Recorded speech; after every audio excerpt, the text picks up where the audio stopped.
everyone, welcome back to my channel. Hope you guys are having a lovely day today.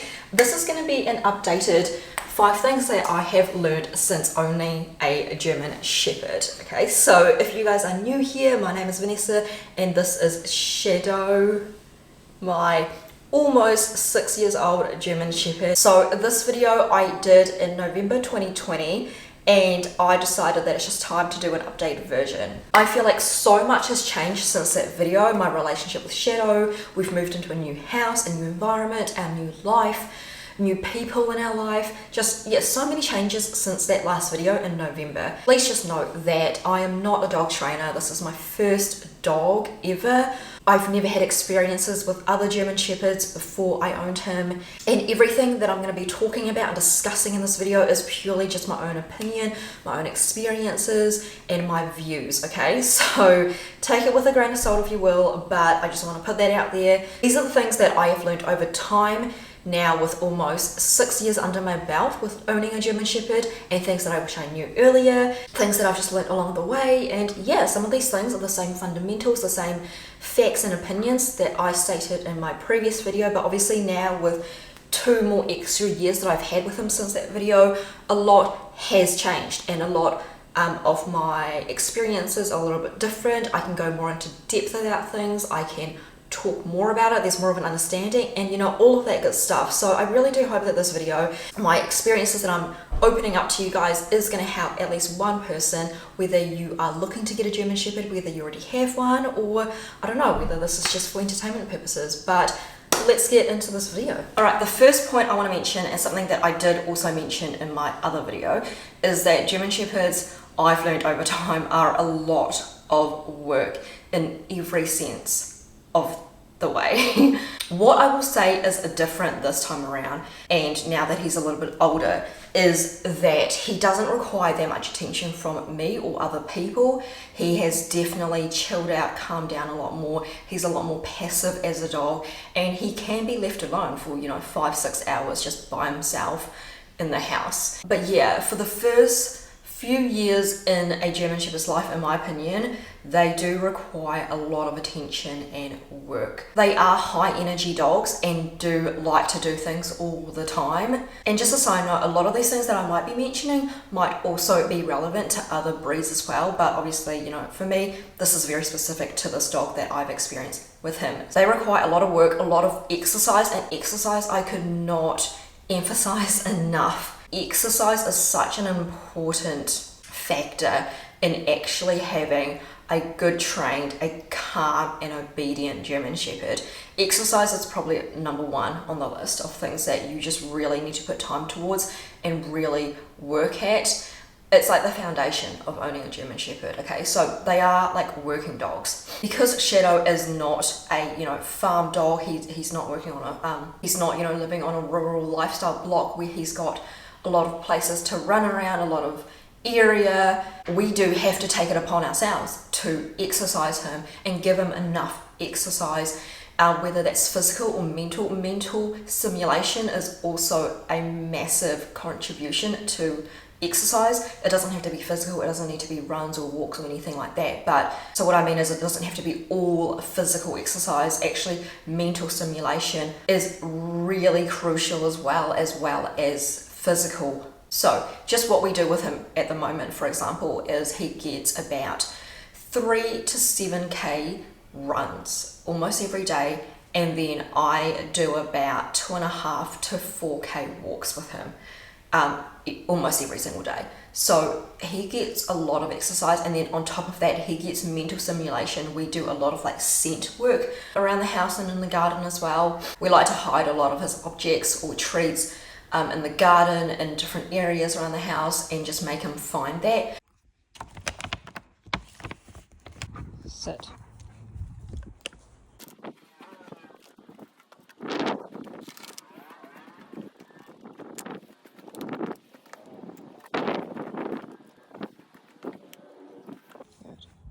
Break.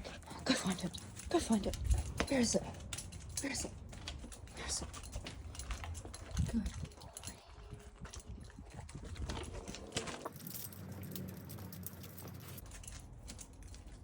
Good boy. Where is it?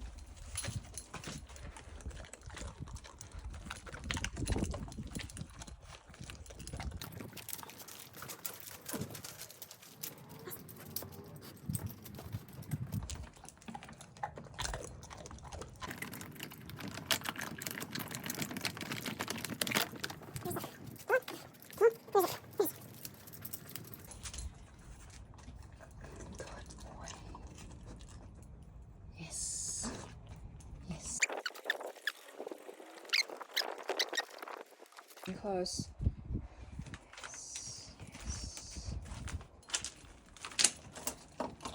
Good boy. Good boy. Good boy. Yes, you found. I've got this game currently where I'm hiding things inside containers and just getting him to get it out and find it and stuff like that.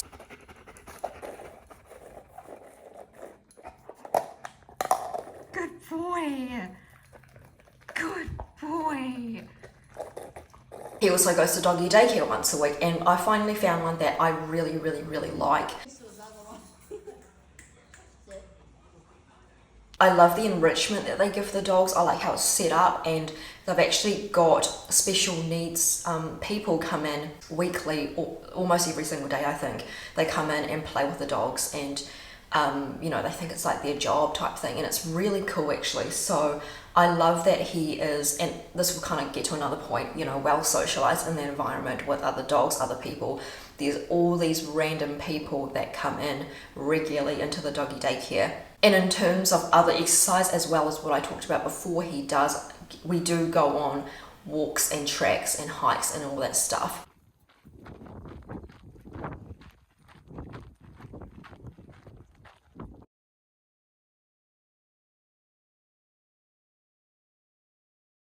If you know you can't provide that, if you know that's going to be a struggle and it's something that you can't maintain, then it's just not worth it. It's just not worth it to get a dog where you can't give them that. My second point that I want to raise is that they need boundaries. So German Shepherds, and this kind of comes back to the whole, they are, you know, working dogs, they're very high energy. They really need boundaries in their life to actually operate.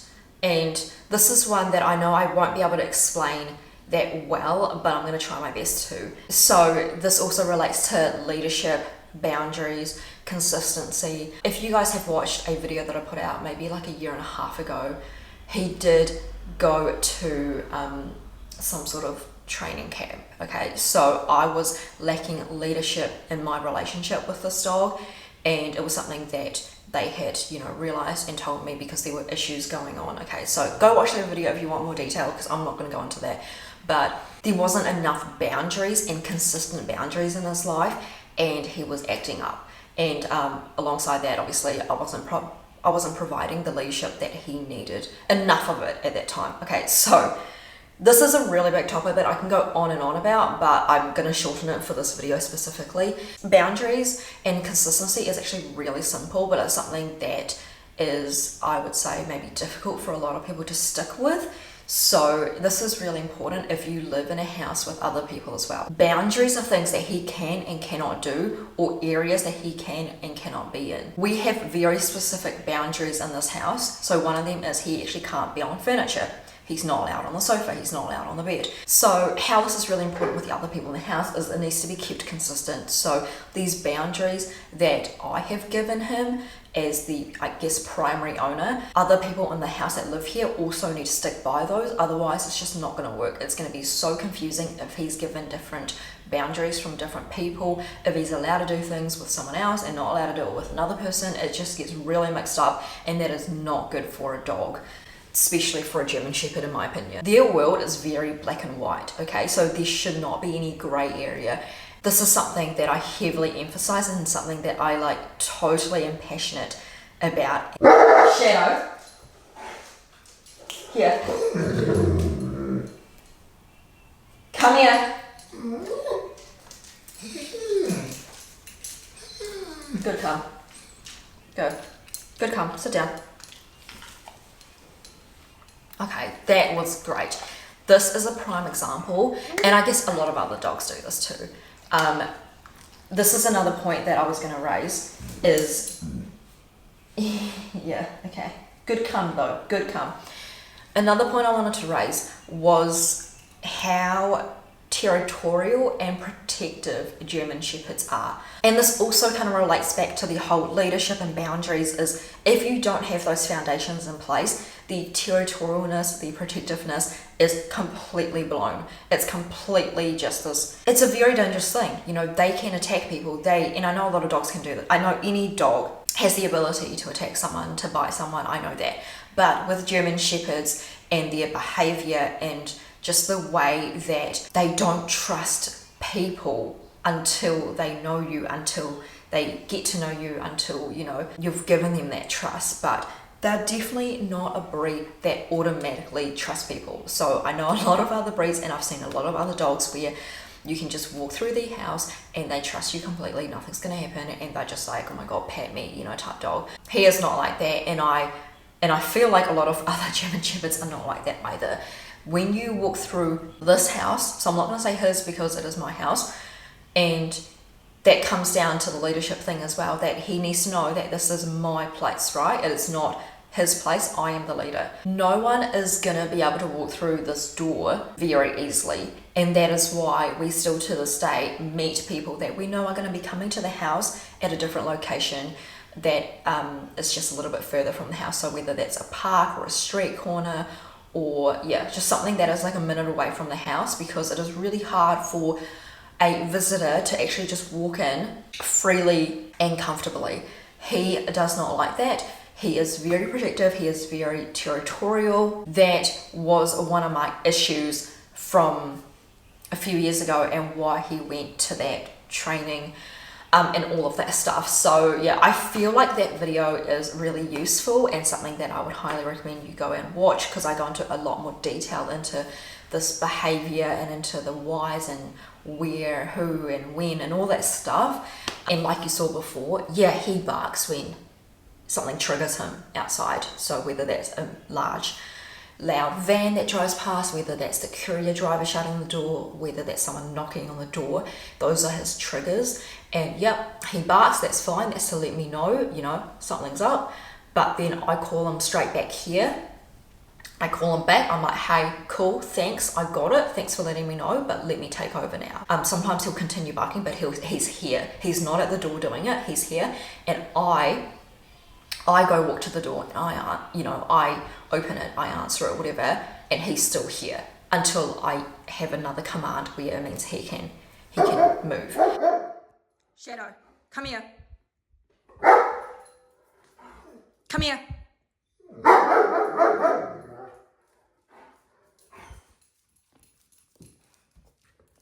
Here. Sit. Wait.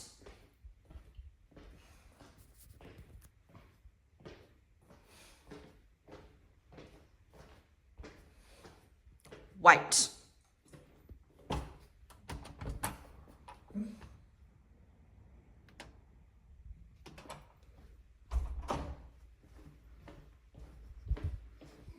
Good wait. Good wait. So all of these just things are just things over time that I've learned, strategies that you need to put in place, boundaries that you need to put in place. And it is just so important that people know this, because I wish I knew this when I got myself into this situation, you know, and this is why I put out these videos, is for truly those people that were in my position who were naive. And yeah, I'm admitting it, like, hello, I'm admitting it right now. Like, I was naive. I didn't do enough research. Yeah, I didn't know about these things. And if I knew about these things, I'm sure a lot of things could have been prevented.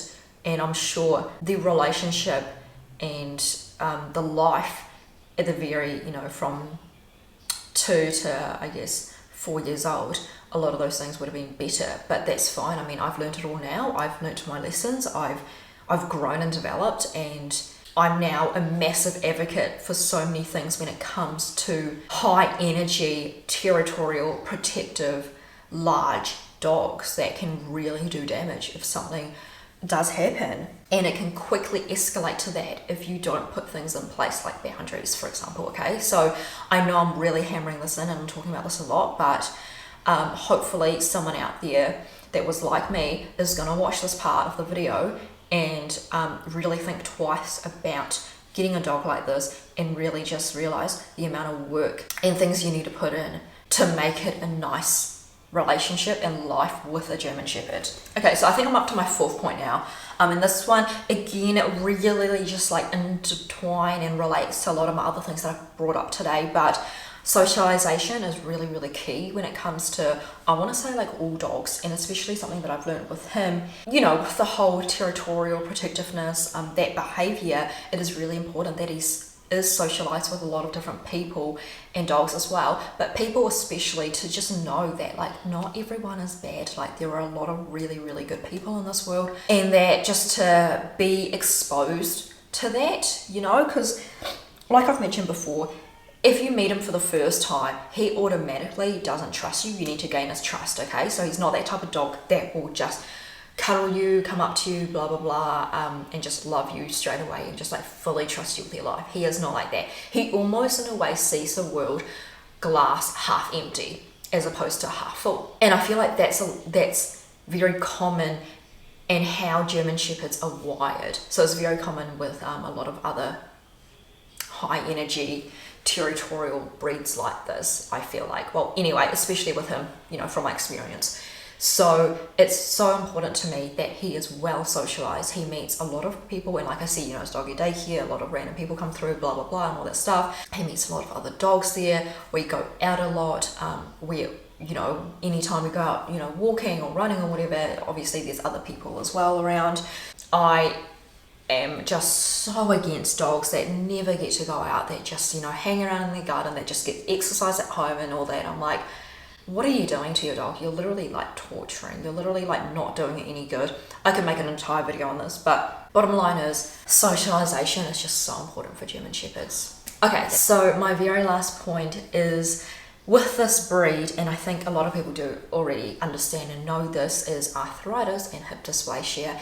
And I have a couple of videos already made on this topic, so I'm not going to go into any detail, but yeah, German Shepherds are very prone to hip dysplasia. They're very prone to arthritis. We're not going to blame people. We're not going to, you know, blame who and why and all that stuff, but just know that there are, you know, there are a lot of reasons for this. And Shadow got hip dysplasia. He was diagnosed with it very young. I think he was just under a year or a year old. So very, very young. And ever since then, I have done everything in my power to maintain it. So hip dysplasia, arthritis, it doesn't heal. It doesn't, you know, get better. It either gets worse or you can maintain it. Okay. So the best case scenario is just to maintain it at this point. And that's what I've been trying and doing, for the last 5 years. So we got a scan last year in 2021. Yeah, so I think that must have been his third scan, or was it a second? I always lose track now, but I've got all of the x-rays and stuff. So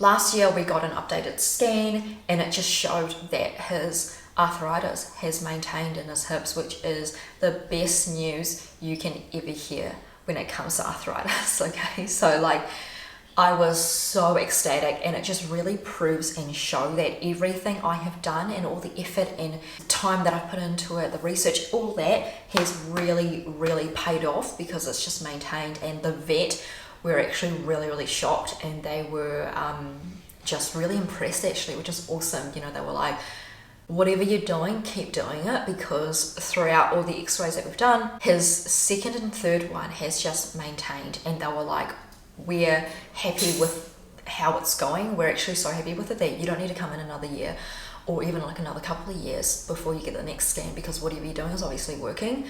So that is just awesome to hear.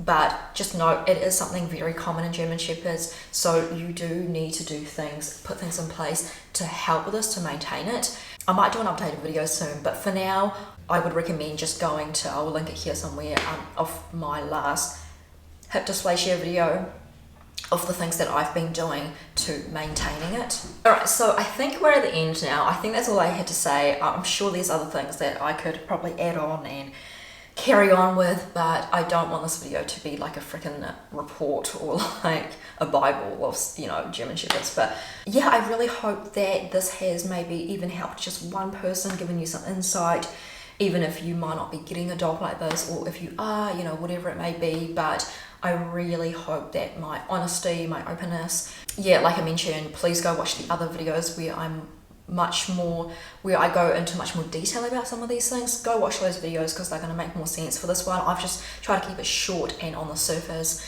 but also try to like bring my points across as well. But yeah, hope you guys enjoy this, and I'll see you in my next one. Bye.